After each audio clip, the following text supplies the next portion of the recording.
Buckle up, because this might be some of my most dusted takes to date. First, I want to apologize about the audio quality. I'm trying to talk very loud and project my voice to compensate for the fact that I don't have my lapel mic. Apologies, I'll have it tomorrow. But today I'm going to be talking about rare promos and how to value those and just kind of my thinking around them in general. I've always been a big nerd for rare stuff in trading cards, and largely the market does not agree that they are that cool. And that's reflective in the pricing of many of the cards I'm going to talk about today. But some really rare stuff sells for a ton of money. And we're going to compare and contrast why that happens versus why in some cases it doesn't. All of this is sparked by a message that I got last night regarding one of my white border test print jungle scythers. So this is a WotC Wizards of the Coast, for those uninitiated, a WotC era test print card that has been authenticated by PSA. So I know everybody loves to hate on CGC. Well, worry not. These ones are graded, or they're not graded, they're authenticated and slabbed by PSA, the granddaddy, big daddy, king supreme grading company. Well, somebody messaged me last night with the worst negotiation tactic ever. I was rolling my eyes. Turned out to be fine though. But they messaged and said, hey, what's the lowest you'll take on this?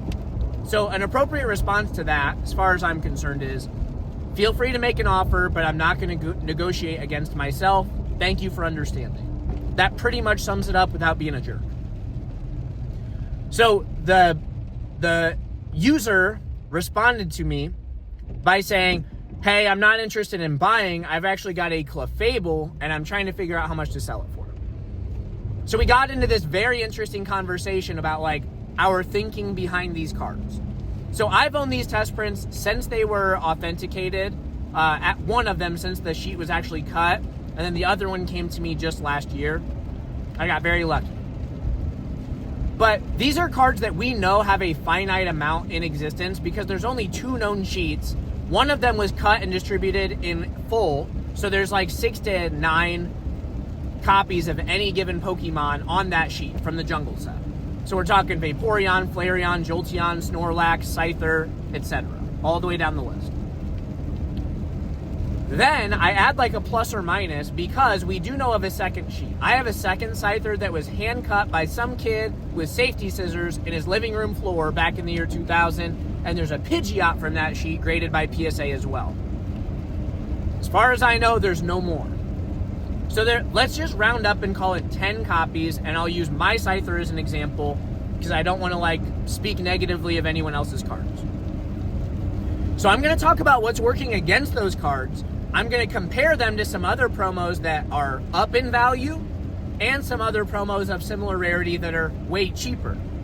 Okay? And we're going to talk about why all this is potentially going on. So if we look at other cards, if we look at these test print Scythers, let's say there's like 10 total copies in existence of a Wizards of the Coast era iconic set, arguably iconic Pokemon in Scyther, like many people like him beyond just myself. One of the most competitive PSA registry sets in existence. Check it out.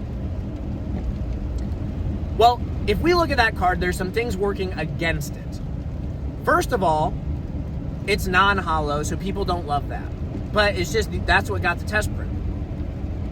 Secondly, it was not intentionally distributed. Okay, these are unintentional released items, which some people love, some people don't love. Also, they do not have unique artwork. They just have a unique layout in the fact that the border is white when it should be yellow. So that's what's working against these cards. What's working for it, though, is the fact that there's 10 of them that exist. 10. That means that for every, 4,000 Moonbreons in PSA 10 grade alone, there is one of any given test print jungle card. I'll say Scyther in this case. 30,000, 40,000, or 3,000, 4,000 to 1. That's an insane ratio. And that's just PSA 10 Moonbreons.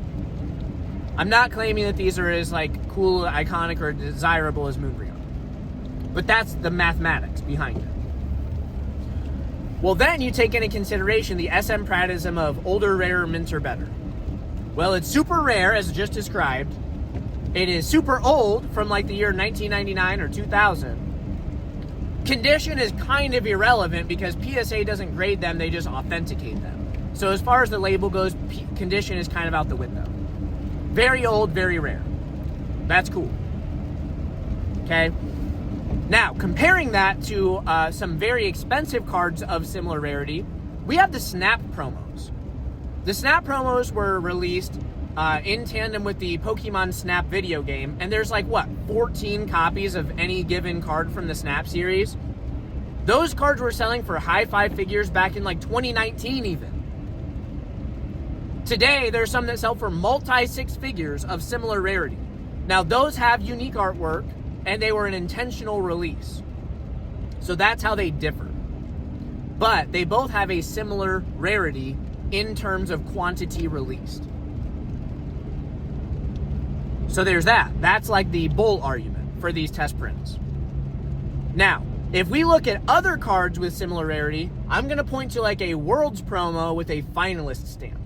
So I recently purchased a 2009 Tropical Wind with a finalist stamp graded CGC 8. I also have a CGC 9 of the quarterfinalist from the same year. I purchased the quarterfinalist, which has an approximate distribution of like 50 copies, for $350. That's interesting because back in 2020, I had a Japanese version of the 2009 Tropical Wind, unstamped. It was just from the player pack, which implies like a, maybe 1,000 copies distributed thereabout. So like 20 times less rare. I sold that CGC 7.5 6 years ago for like $500.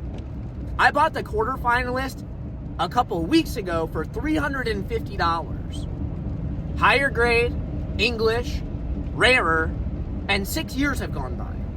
And it's like almost half the price. I also recently picked up the same year a finalist stamped copy for less than $1,500. Similar rarity to the test prints. But we know that Worlds promos are generally they're not people's favorite currently. Could that change in the future? Maybe, that's why I have some. But nobody knows.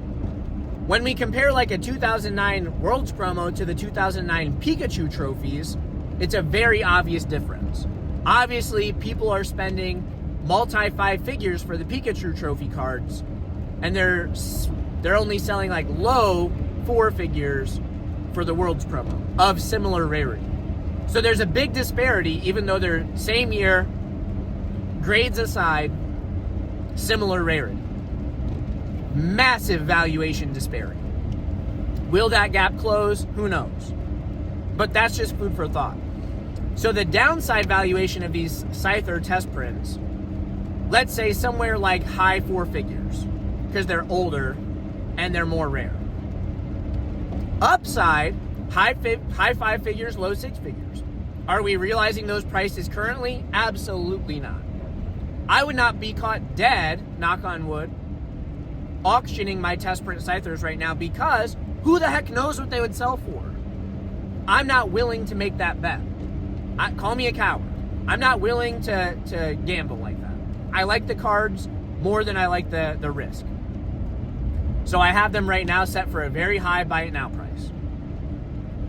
But that's just kind of what's up. And it's just so interesting with these rare promo cards, how the market deems some of them invaluable or like multi-six-figure trophy cards.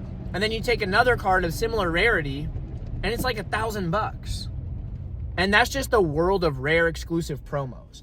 And again, some other factors are like the Snap cards have exclusive artwork, intentional release. The Worlds promos do not have exclusive artwork. They're just tiered off by rarity according to the stamp they receive. And so there's so many variables here that it makes it so tough to say.